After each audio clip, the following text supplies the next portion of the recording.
여러분들 비행기 타보신 분들이 많을 텐데 그 비행기를 타면 바로 출발하지 않고 기내 안내 방송이 진행됩니다. 그래서 그 조종하시는 기장님이 먼저 인사를 하죠.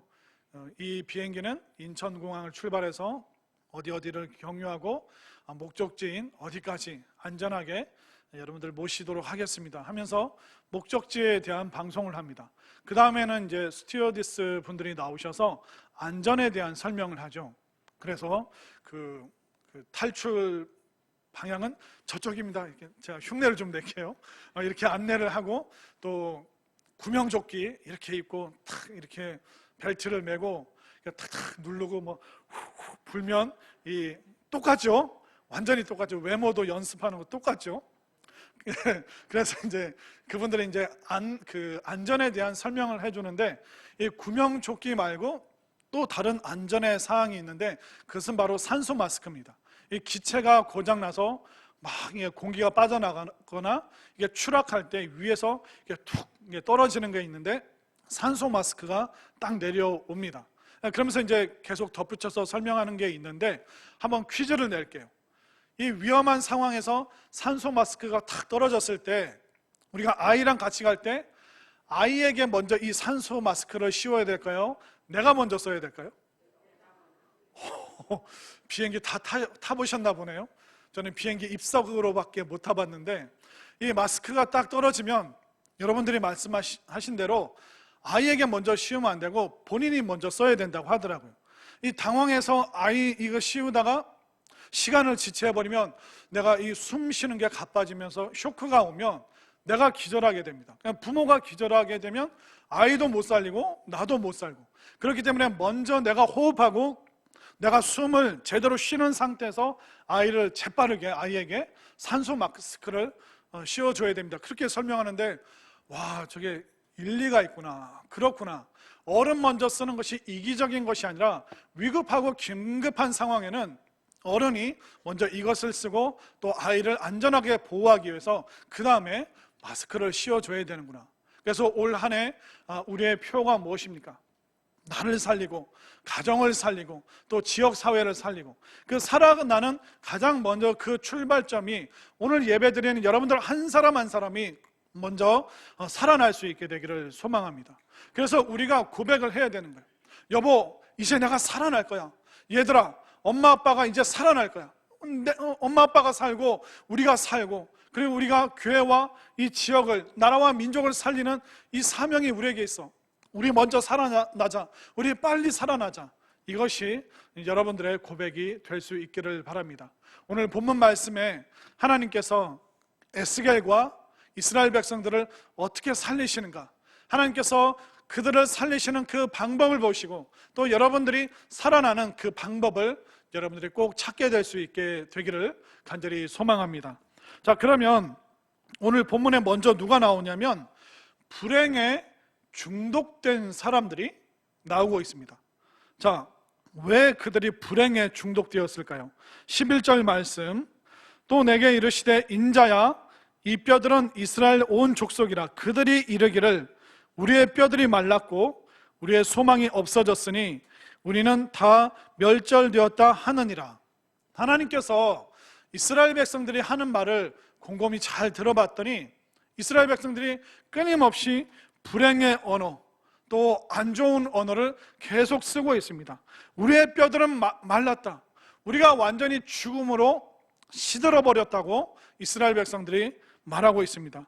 우리는 소망이 없다. 우리는 완전히 절망적이야. 그렇게 말하고 있고요.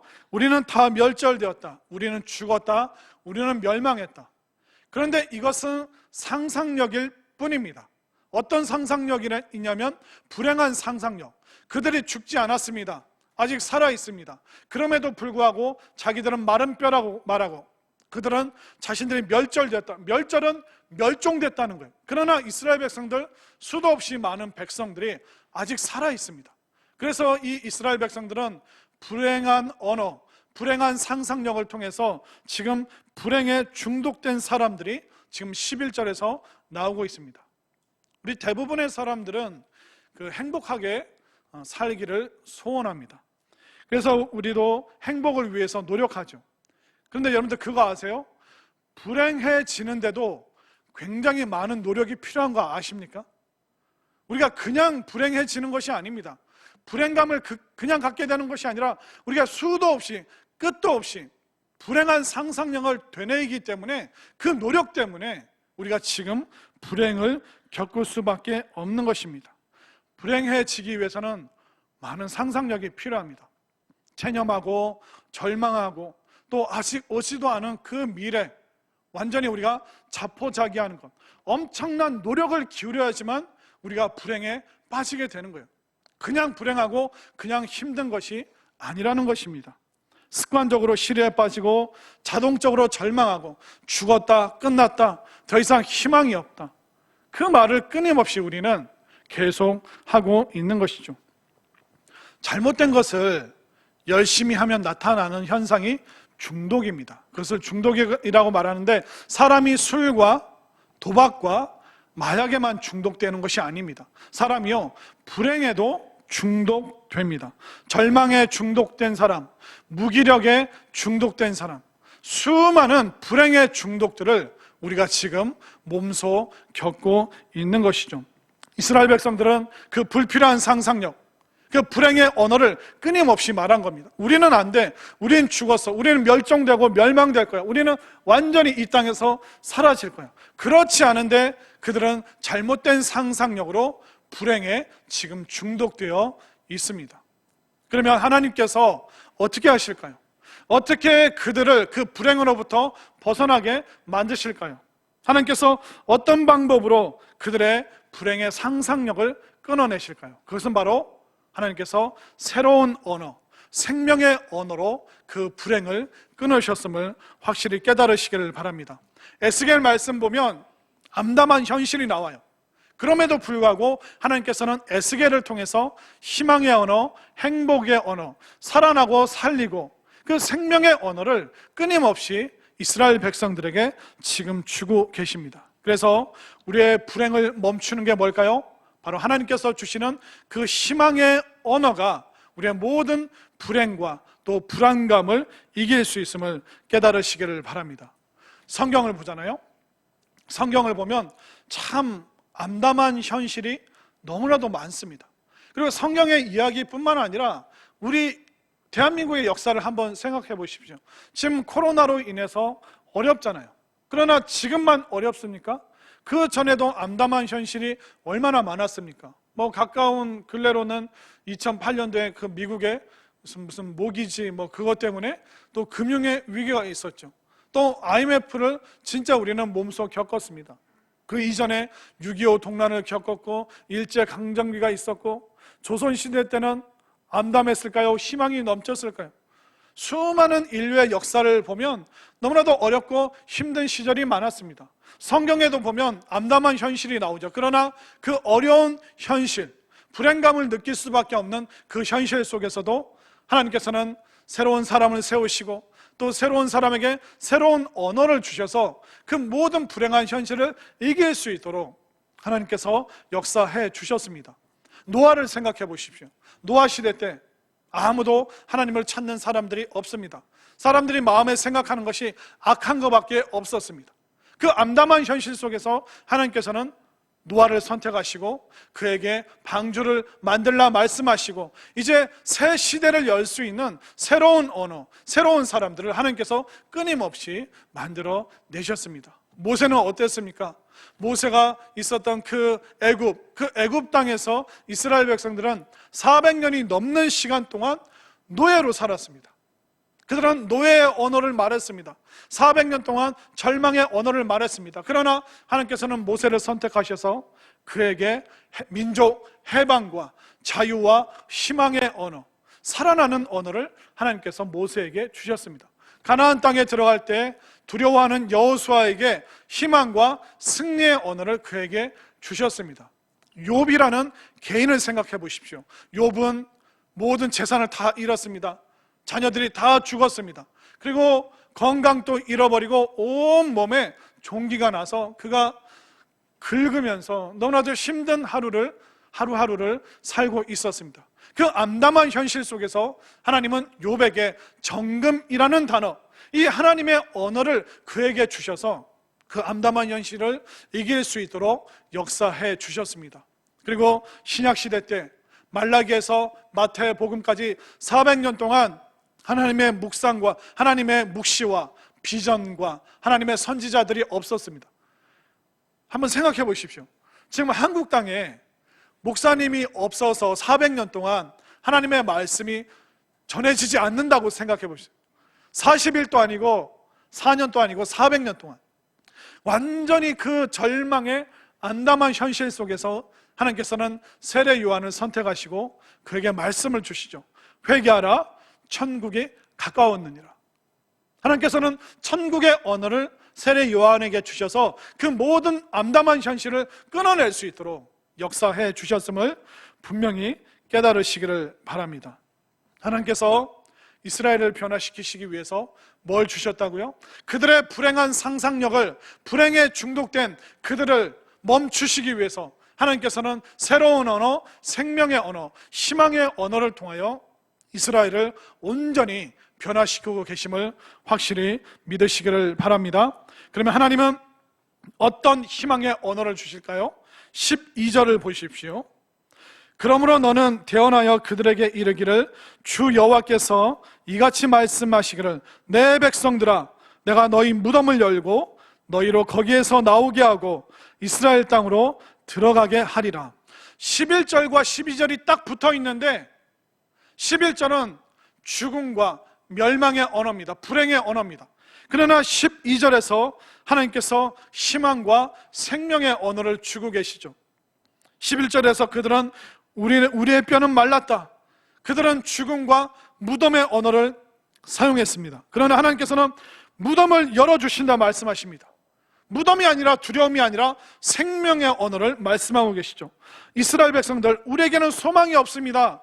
절망의 언어를 사용하고 있어요. 그러나 하나님께서는 너희들이 그 무덤에서 나오게 될 것이다. 희망의 언어를 사용하고 계십니다. 이스라엘 백성들은 우리는 다 멸절되었습니다. 우리는 멸망할 것입니다. 멸망의 언어를 쓰고 있어요. 그러나 하나님께서는 너희들이 이스라엘 땅으로 돌아가게 되리라. 회복의 언어를 사용하고 계시죠. 결국 우리는 두 나라의 언어를 쓰고 있는 거예요.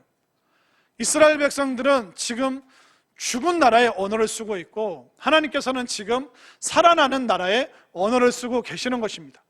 그래서 하나님께서는 이스라엘 백성들을 회복시키시는 그 첫 번째 전략이 무엇이냐?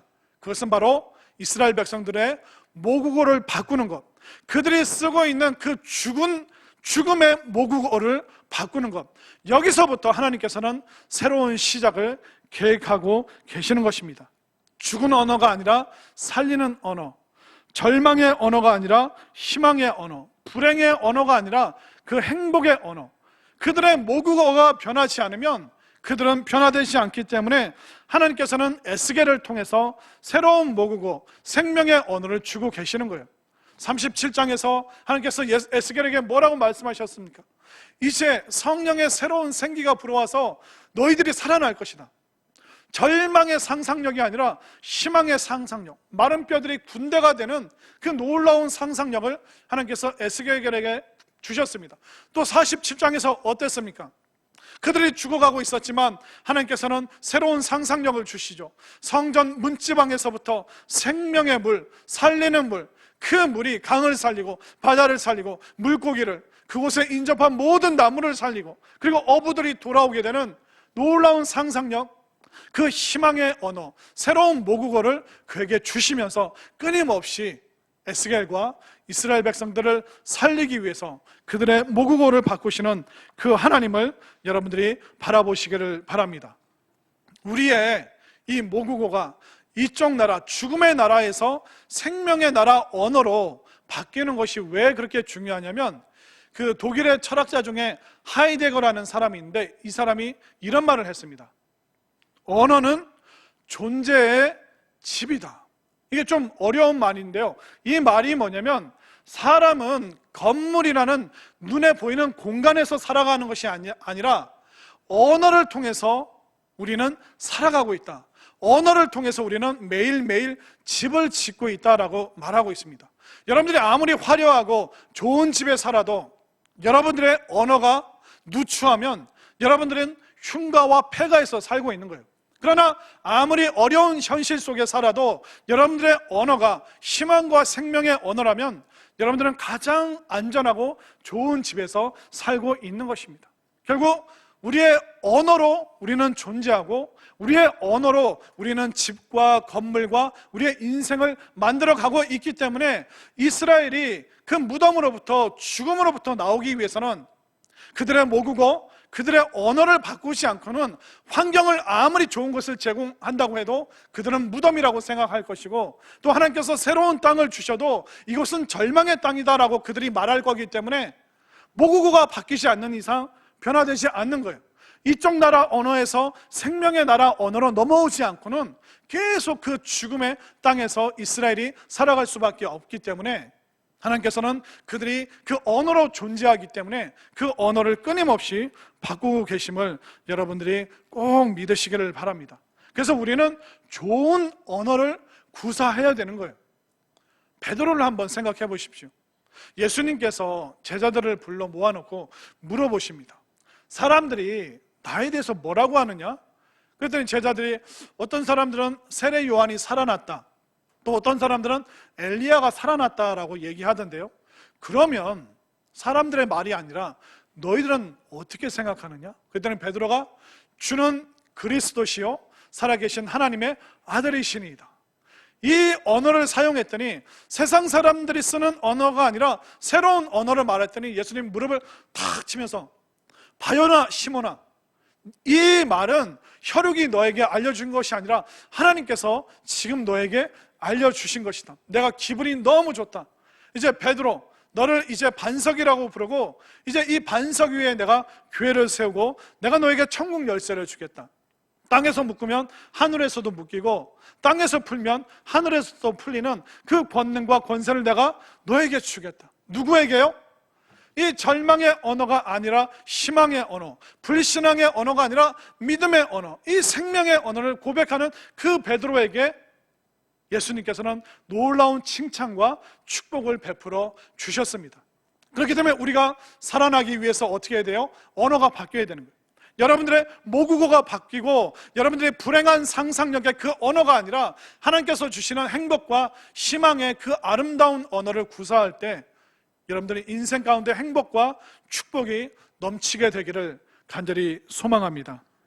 그래서 여러분들 이 생명의 언어, 살리는 언어, 정말 하나님께서 주시는 이 능력의 언어가 여러분들의 모국어가 될 수 있기를 간절히 소망합니다. 그러면 구체적으로 하나님께서 에스겔과 이스라엘 백성들에게 어떤 하나님의 언어를 주시는가 구체적으로 한번 살펴보겠습니다. 먼저 두려움을 이기는 언어를 주셨어요. 13절, 내 백성들아 내가 너희 무덤을 열고 너희로 거기에서 나오게 한즉. 무덤을 열고 거기서 나오게 하겠다. 무덤은 어떤 장소입니까? 두려움의 장소예요. 무서운 장소입니다.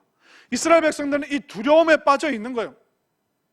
그런데 하나님께서는 이 두려움을 빠져나올 수 있는 그 언어를 주고 계십니다. 이 두려움은요, 두 가지가 있습니다. 두려움이 다 나쁜 게 아니라 건강한 두려움이 있고 건강하지 않은 두려움이 있습니다. 여러분들 뜨거운 난로나 불 그거 조심하시잖아요. 화상 입을까 봐. 그거 조심하는 거 굉장히 좋은 두려움이에요. 깊은 물을 보면 어이구 위험하다, 이게 다른 길로 돌아가시잖아요. 그것은 뭐냐면 그 깊은 물을 두려워하는 거 나쁜 게 아니라 생명을 지키기 때문에 건강한 두려움이에요. 안전을 방어 운전하고 조심해서 운전하고 그 두려움은 좋은 겁니다. 그리고 건강을 위해서 체력을 관리하고 또 미래를 위해서 재정적으로 잘 근검절약하고 관리하고, 그것은 너무나도 건강하고 좋은 두려움이라는 것이죠. 그러나 건강하지 않은 나쁜 두려움이 있습니다. 이것은 체념해버리는 것, 포기해버리는 것, 과도한 잘못된 상상력, 내 마음을, 내 생각을 아무거에나 막 맡겨버리고 내 감정과 생각과 언어를 관리하지 않고 그냥 내팽개쳐버리고 되는 대로 이리저리 내 감정이 끌려다니는 것, 그러니까 체념적으로 끌려다니는 것은 건강하지 않은 두려움이라는 거예요. 무서워 죽겠어, 못 나가겠어, 못 하겠어. 그러니까 그 두려움이 관리가 되지 않으면 그건 나쁜 거예요. 그러나 불을 조심하고 물을 조심하고 건강 관리하고 시간 관리하고 물질 관리하고 그 두려운 대상이 관리가 되면 굉장히 건강한 두려움이에요. 우리에게 너무나도 유익하죠. 이스라엘 백성들은 살아있음에도 불구하고 우리는 무덤이야, 무서워 죽겠어, 두려워, 우리는 못해. 그 잘못된 그 두려움의 언어를 이길 수 있도록 하나님께서 에스겔을 통하여 말씀을 주고 계시는 거예요. 왜 하나님께서 계속 이 언어에 대해서 말씀하시는가? 왜냐하면 사람은 하루 종일 언어 속에 파묻혀서 살아갑니다. 한번 생각해 보십시오. 여러분들이 주중에 아침에 일어나면 뭐 하십니까? 뉴스부터 살피잖아요. 날씨가 어떤지, 또 어제 무슨 뉴스가 있었는지. 그 뉴스가 뭡니까? 사람들이 만든 온통 그 언어로 가득한 것이 뉴스잖아요. 그리고 여러분들 직장에서, 학교에서 사람들 만날 때 뭘로 의사소통합니까? 언어로 의사소통하는 거예요. 명령하기도 하고 지시하기도 하고 보고하기도 하고 이 모든 것이 말로, 언어로 이루어지는 거예요. 또 여러분들이 귀가하면서 집으로 오면서 노래를 들으실 거예요. 그 노래에 뭐가 있습니까? 가사라는 언어가 있죠. 여러분들 집에서 드라마 보시죠? 드라마 그 연예인들 화면을 보는 게 아니에요. 그 속에서 그 스토리라는 언어를 자꾸 듣잖아요. 유튜브 보시는 분들도 화면 동영상 보는 게 아니에요. 유튜버가 하는 그 언어를, 그 하는 말을 자꾸 듣는 거예요. 그렇기 때문에 우리는 온통 언어로, 말로 둘러싸여 있는데 이 말도 두 가지예요. 사람의 말이 있고 하나님의 말씀이 있는 거예요. 근데 여러분들이 만약 모국어가 바뀌지 않은 상태에서 죽음의 나라의 언어를 쓰면서 세상 말만 들으면, 사람의 말만 들으면 어떻게 해요? 비참한 거예요. 체념하게 되는 거예요. 부동산이 이렇게 올랐다는데 값이 떨어지면 어떻게 해? 그게 두려운 거예요. 나 집 없는데, 나 돈 없는데 어떻게 집을 사지? 또 두려운 거예요. 누가 뭘로 돈 벌였다, 그러면 체념하고 낙심하고 또 두려워하고. 우리가 세상 사람의 말만 들으면 어때요? 두려울 수밖에 없는 거예요. 체념할 수밖에 없는 거예요. 우리가 온갖 좋지 않은 상상력을 발휘할 수밖에 없는 거예요. 그렇기 때문에 하나님께서는 우리가 사람의 말도 듣지만 하나님의 말씀을 들어야 되기 때문에 이 언어를 사용하셔서 우리의 두려움을 이길 수 있도록 도와주신다는 것을 분명히 확신하시기를 바랍니다. 여러분들이 이 무덤에 두려운 언어가 아니라 살리시고 회복시키시는 이 하나님 말씀 앞에, 사람의 말이 아니라 하나님의 말씀 앞에 반응하는 우리 모두가 될 수 있기를 바랍니다. 또 하나님이 주시는 구체적인 언어가 뭐죠? 나를 다스리는 언어를 주십니다. 하나님이 우리를 다스려 주신대요. 14절 말씀, 내가 또 내 영을 너희 속에 두어 너희가 살아나게 하고, 언어로 살리시고 말씀으로 살리시고, 또 이제 누가 나오고 있죠? 내 영이 누굽니까? 하나님의 영, 바로 성령님께서 우리에게 오셔서 우리 속에서 우리를 살려주신다는 거예요. 성령님께서 오시면 우리가 살아나는 거예요. 창세기에서도 하나님께서 사람을 흙으로 빚으셨습니다. 그리고 그 흙덩어리에 어떻게 하셨습니까? 생기를 불어 넣었더니 이 흙덩어리가 생명, 살아있는 영적인 존재가 되었다. 바로 하나님의 성령이 우리에게 들어와야지 진흙 같은 우리가 살아있는 존재가 되는 거예요. 그리고 아담과 하와 이후로 그 범죄한 상태에서 우리가 계속 태어나기 때문에 우리는 자동적으로 죄인이요, 죄의 결과는 사망과 죽음이에요. 어떻게 보면 우리가 살아있지만 영적으로 죽은 상태로 살아가고 있는데, 이 영적으로 죽은 이 상태에 하나님께서 어떻게 하신다고요? 내 영, 성령을 불어넣어 주셔서 우리를 살리시는 거예요. 진흙도 성령이 임하실 때 사람이 되고, 죄인인 상태로 영적으로 죽어있는 상태도 어떻게 살리신다고요? 성령을 우리에게 불어넣어 주셔서 우리를 살려주신다는 거예요. 성령께서 우리에게 오시면 우리가 두 가지 확신을 가질 수 있어요. 논리적인 확신과 초월적인 확신을 가질 수 있습니다. 논리적인 확신이 뭐냐면, 성령께서 우리에게 오시면 말씀이 깨달아지는 거예요. 이 말씀이 어떤 역할을 하고, 이 말씀 내 말씀이네, 그 말씀을 붙잡을 수 있도록 해주는 거예요.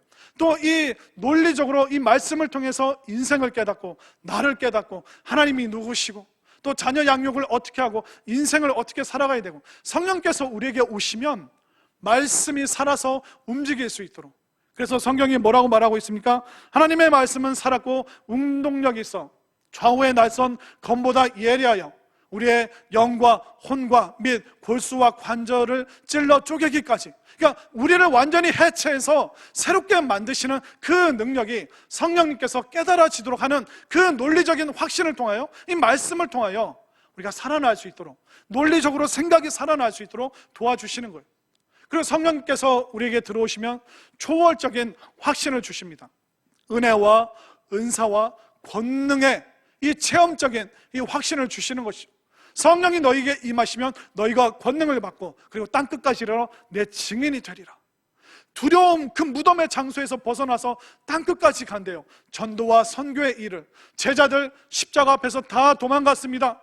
그러나 성령이 임하시니까 그들은 당당하게 죽음의 자리로, 무덤의 자리라고 해도 그들은 두려워하지 않고 담대히 나갈 수 있었습니다. 왜? 성령님께서 임하시니까 초월적인 체험, 은혜와 은사와 권능이 임하니까 무덤의 그 두려운 현실이 하나도 무섭지 않은 거예요.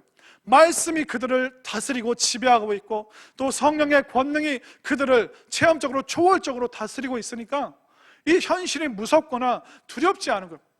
어디든 그들이 힘있게, 적대적이고 거부하는 그 장소에도 그들이 웃으면서 갈 수 있었던 이유는 다스려 주시는 언어, 성령님께서 말씀을 통하여 깨달아지게 하시고 논리적으로 믿어지게 하시고 또 체험적으로 만들어 주시니까 그 성령의 역사를 통하여 여러분들이 살아나고 성령님의 다스림을 받는 놀라운 은혜가 우리 모두에게 있기를 소망합니다. 그리고 또 하나님이 주시는 그 언어는 뭡니까? 변화의 언어입니다. 14절 후반절을 한번 볼까요? 나 여호와가 이 일을 말하고 이룬 줄을 너희가 알리라. 자, 여기서 시간 표현이 나오죠. 나 여호와가 이 일을 말하고 이룬 줄을 너희가 알리라. 너희들 무덤에서 나오고 너희들 바벨론을 탈출하고 이스라엘로 회복되는 거, 그거 이미 과거야. 하나님께는요, 우리의 모든 미래가 과거입니다. 이해가 되세요? 우리가 내일은 우리에게 미래잖아요. 10년 후도 우리에게 미래잖아요. 그러나 하나님께는 우리의 미래가 과거라니까요. 하나님께서는 창조에서부터 영원까지 계시잖아요. 지금 이미. 그렇기 때문에 하나님께서는 2030년에도 계시고 2050년에도 계시는 거예요. 그 종말의 때에도 하나님은 이미 계시는 거예요. 그렇기 때문에 이룬 줄 하나님께서 과거형으로 쓰시는 거예요. 너희들이 나중에 이 바벨론을 탈출하게 될 텐데 이거 이미 이루어진 일이야. 나에게는 이미 과거야. 그러니까 너희들 내 말 좀 잘 들어봐. 계속 하나님께서는 이 희망과 소망과 이 놀라운 행복의 언어를 계속 주시는 거예요. 왜? 이미 그건 하나님께는 과거이기 때문에, 완성된 일이기 때문에 하나님께서는 전혀 근심 걱정 없이 담대하게 알려주시는 거예요. 내가 이것을 이룰 것이다. 14절 후반절 다시 한번 보세요.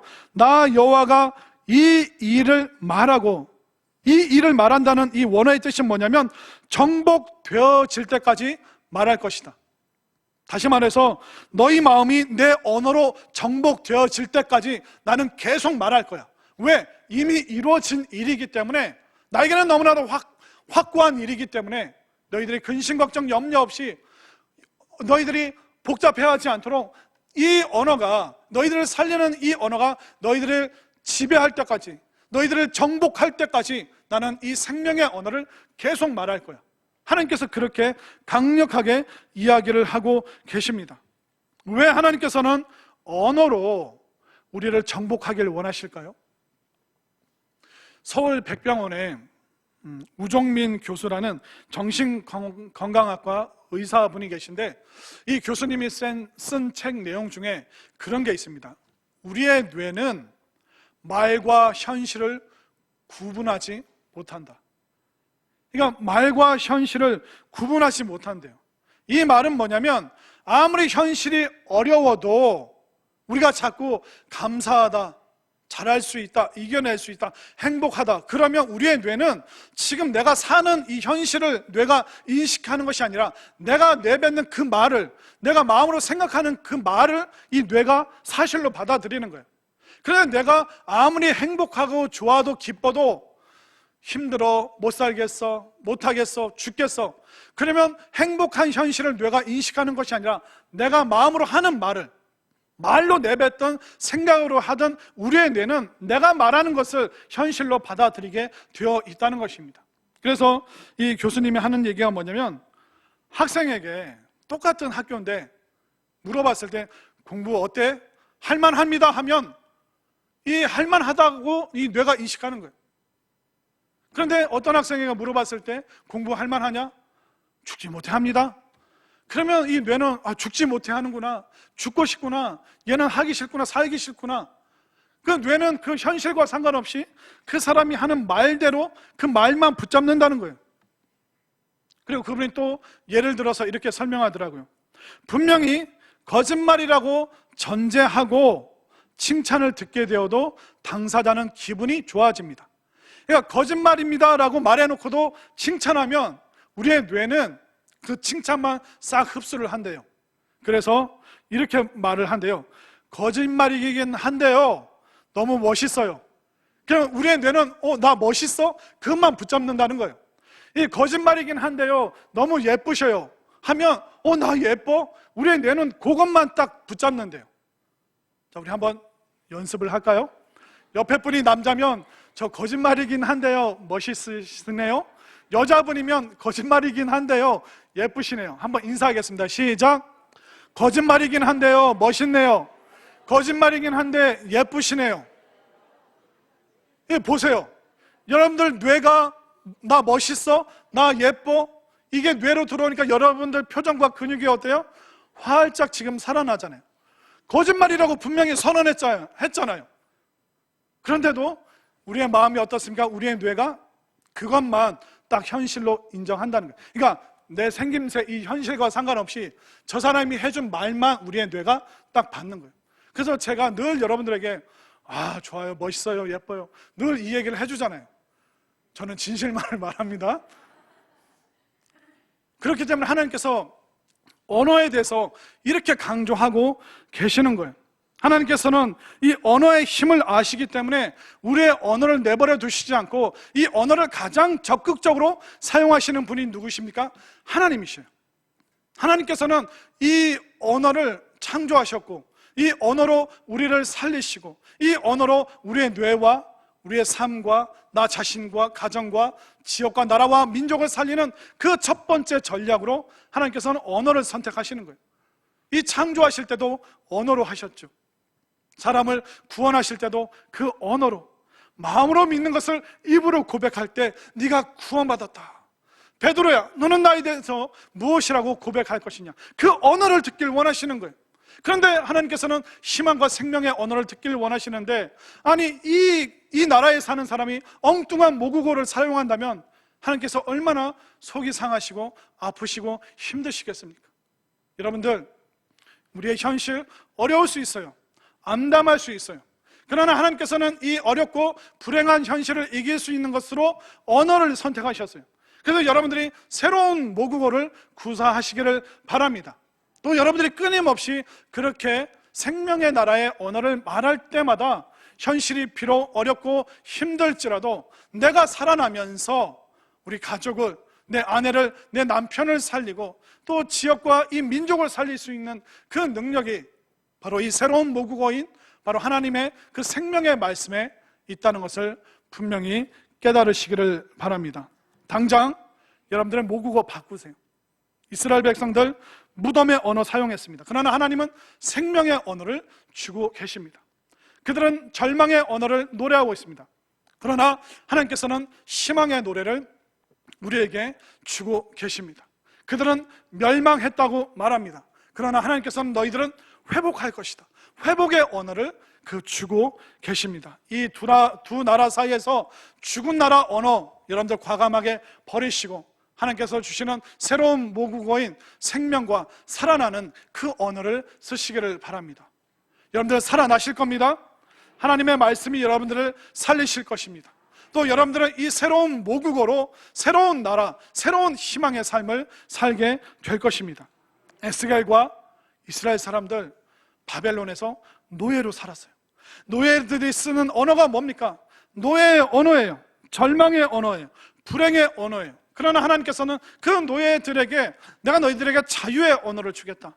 내가 축복의 언어를 주고 희망의 언어를 주고 행복의 언어를 주고 새로운 언어를 너에게 주어서 너희들이 그 마른 뼈가 살아나고 성전에서부터 나오는 그 말씀, 사람의 말이 아니라 이 하나님의 말씀으로 내가 너희들을 살리겠다, 이 강력하게 말씀하시는 이 하나님의 언어가 여러분들의 언어가 되어서 여러분들이 속히 살아나고 가정을 살리고 지역을 살릴 수 있게 되기를 간절히 소망합니다.